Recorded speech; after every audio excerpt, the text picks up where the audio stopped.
ఆకాశంలో అకస్మాత్తుగా మెరిసే ఆ 7 రంగుల వెలువ పెద్దవాళ్ళ నుంచి ముసలి వాళ్ళ వరకు అందరినీ కట్టిపడేసే ఒక అద్భుతమైన దృశ్యం. అవును, మనం మాట్లాడుకోబోయేది ఇంద్రధనుస్సు రెయిన్బో గురించి.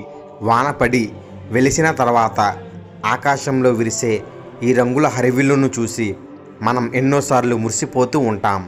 కానీ అసలు ఇంద్రధనుస్సు ఎలా ఏర్పడుతుంది? కేవలం వర్షం పడినప్పుడే ఇది ఎందుకు కనిపిస్తుంది? ఎండలో ఎందుకు రాదు? అసలు ఇంద్రధనుస్సు నిజంగా ఒక ధనుసు లాంటి ఆకారంలోనే ఉంటుందా, లేక దీని వెనక మనం చూడలేని ఇంకేదైనా రహస్యం ఉందా? చాలామంది అనుకుంటారు ఇంద్రధనుస్సు అనేది ఆకాశంలో ఒక నిర్దిష్టమైన చోటు ఏర్పడే దృశ్య రూపం అని. కానీ సైన్స్ ఏం చెప్తుందో తెలుసా? ఇంద్రధనుస్సు అనేది ఒక దృశ్య రూపం కాదు, అదొక భ్రమ, అదొక ఆప్టికల్ ఇల్యూజన్.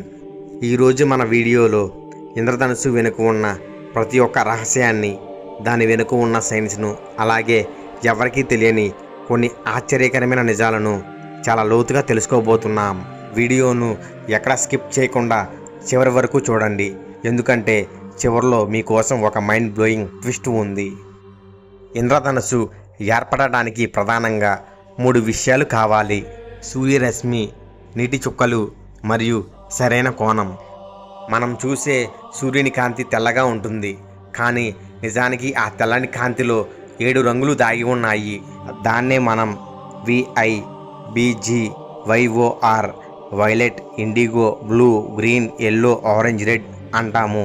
ఈ 7 రంగులు కలిసి ప్రయాణించినప్పుడు అది మనకు సాధారణ తెల్లటి కాంతిలా అనిపిస్తుంది.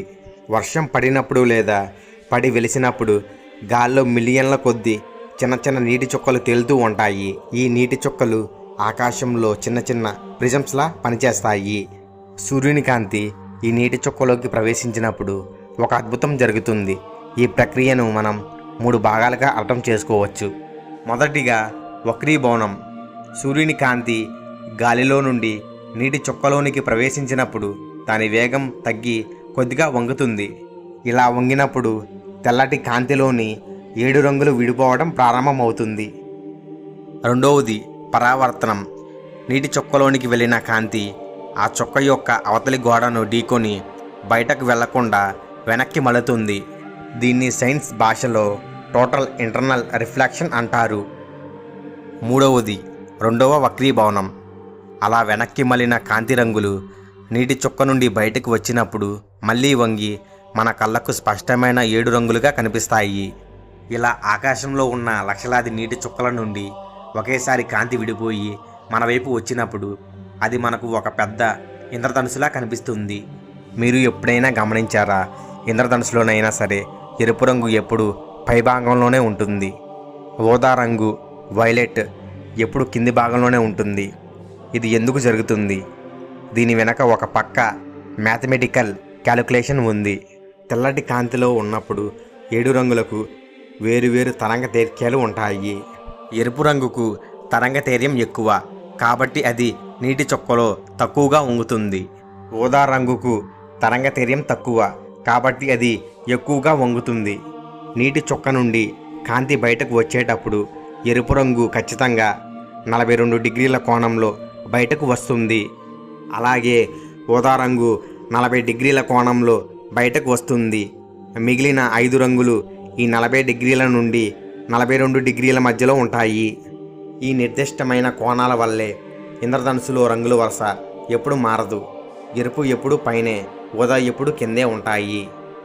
ఇప్పుడు ఇంద్రధనుస్సు గురించి సైంటిస్టులు కనుగొన్న కొన్ని మైండ్ బ్లోయింగ్ విషయాలను మాట్లాడుకుందాం. ఇంద్రధనుస్సు అసలు ఆకారం అర్ధచంద్రాకారం కాదు. మనం నేలపై నిలబడి చూసినప్పుడు ఇంద్రధనుస్సు ఒక విల్లులా లేదా సగం వృత్తంలా కనిపిస్తుంది. కానీ నిజానికి ఇంద్రధనుస్సు పూర్తిగా గుండ్రంగా ఉంటుంది. అవును, మీరు విన్నది నిజం. భూమి గుండ్రంగా ఉండటం వల్ల మరియు క్షితిజ సమాంతర రేఖ మనకు అడ్డంగా ఉండటం వల్ల కింద ఉన్న సగభాగం మనకు కనిపించదు. ఒకవేళ మీరు ఏదైనా విమానంలో ప్రయాణిస్తున్నప్పుడు లేదా చాలా ఎత్తైన పర్వతం పైనుంచి చూస్తే మీకు పూర్తి వృత్తాకారంలో ఉన్న ఇంద్రధనుస్సు కనిపిస్తుంది. సైంటిస్టులు కనిపెట్టిన మరొక అద్భుతమైన రహస్యం. 2 వ్యక్తులు ఒకే ఇంద్రధనుసును చూడలేరు. ఇది వినటానికి వింతగా ఉన్న అక్షరాల నిజం. మీ పక్కన ఇంకొక వ్యక్తి నిలబడి ఇంద్రధనుసును చూస్తున్నాడనుకోండి, మీ ఇద్దరికీ కనిపిస్తున్న ఇంద్రధనుసు ఒకటి కాదు. ఎందుకంటే మీ కంటికి వచ్చే కాంతి కిరణాలు వేరే నీటి చుక్కల నుండి వస్తాయి. మీ పక్కన ఉన్నవాడి కంటికి వేరే కిరణాలు వేరే నీటి చుక్కల నుండి వస్తాయి. ప్రతి ఒక్కరి కంటి స్థానాన్ని బట్టి ఇంద్రధనుసు మారుతుంది. అంటే భూమి మీద ఒక ఇంద్రధనుసును చూశారంటే అది కేవలం మీకోసం మాత్రమే ప్రకృతి క్రియేట్ చేసిన ప్రత్యేకమైన దృశ్యం అన్నమాట. కొన్నిసార్లు ఆకాశంలో ఒక ఇంద్రధనుసు పైన మరొక ఇంద్రధనుసు చాలా లైట్గా కనిపిస్తుంది. దీన్ని డబల్ రెయిన్బో అంటారు. ఇది ఎప్పుడు జరుగుతుందంటే నీటి చుక్కలోనికి కాంతి వెళ్ళినప్పుడు, ఒకేసారి కాకుండా 2 సార్లు లోపల పరావర్తనం చెందినప్పుడు ఈ రెండో ఇంద్రధనుసు ఏర్పడుతుంది. ఇందులో ఒక మ్యాజిక్ ఉంది. మొదటి ఇంద్రధనుసులో ఎరుపు రంగు పైన ఉంటే రెండో ఇంద్రధనుసులో రంగులు ఉల్టా అవుతాయి. అంటే ఎరుపు రంగు కింద, ఊదా రంగు పైన ఉంటుంది. కేవలం సూర్యుడి వల్లే కాకుండా ప్రకృతిలో మరికొన్ని రకాల ఇంద్రధనుసులు కూడా ఏర్పడతాయి. అవేంటో తెలుసా? రాత్రిపూట పౌర్ణమి వెలుతురు ఎక్కువగా ఉన్నప్పుడు గాల్లో ఉన్న నీటి చుక్కల వల్ల ఇంద్రధనుసు ఏర్పడితే దాన్ని మూన్ రెయిన్బో లేదా చంద్రధనుసు అంటారు. ఇది చాలా అరుదుగా జరుగుతుంది. ఇందులో రంగులు చాలా లేతగా తెల్లగా కనిపిస్తాయి. వర్షం లేనప్పుడు, కేవలం దట్టమైన మంచు ఉన్నప్పుడు కూడా ఇంద్రధనుసు వస్తుంది. కానీ మంచు చుక్కలు చాలా చిన్నవిగా ఉండటం వల్ల రంగులు విడిపోవు. కేవలం ఒక తెల్లటి విలువలా మాత్రమే కనిపిస్తుంది. అందుకే దీన్ని వైట్ రెయిన్బో అని కూడా పిలుస్తారు. చూశారా, మనం కేవలం ఒక అందమైన రంగుల చార అనుకునే ఇంద్రధనుసు వెనుక ప్రకృతి ఎంతటి అద్భుతమైన సైన్స్ను దాచిందో. కాంతి, నీరు మరియు మన కన్ను, ఈ 3 సరైన కోణంలో కలిసినప్పుడు మాత్రమే సృష్టించబడే ఒక దృశ్య కావ్యమే ఇంద్రధనుసు. ఇకపై మీరు ఎప్పుడు ఆకాశంలో ఇంద్రధనుసును చూసినా దాని వెనుక ఉన్న 42 డిగ్రీల కోణాన్ని, ఆ పూర్తి వృత్తాకారాన్ని ఖచ్చితంగా గుర్తుంచుకోండి.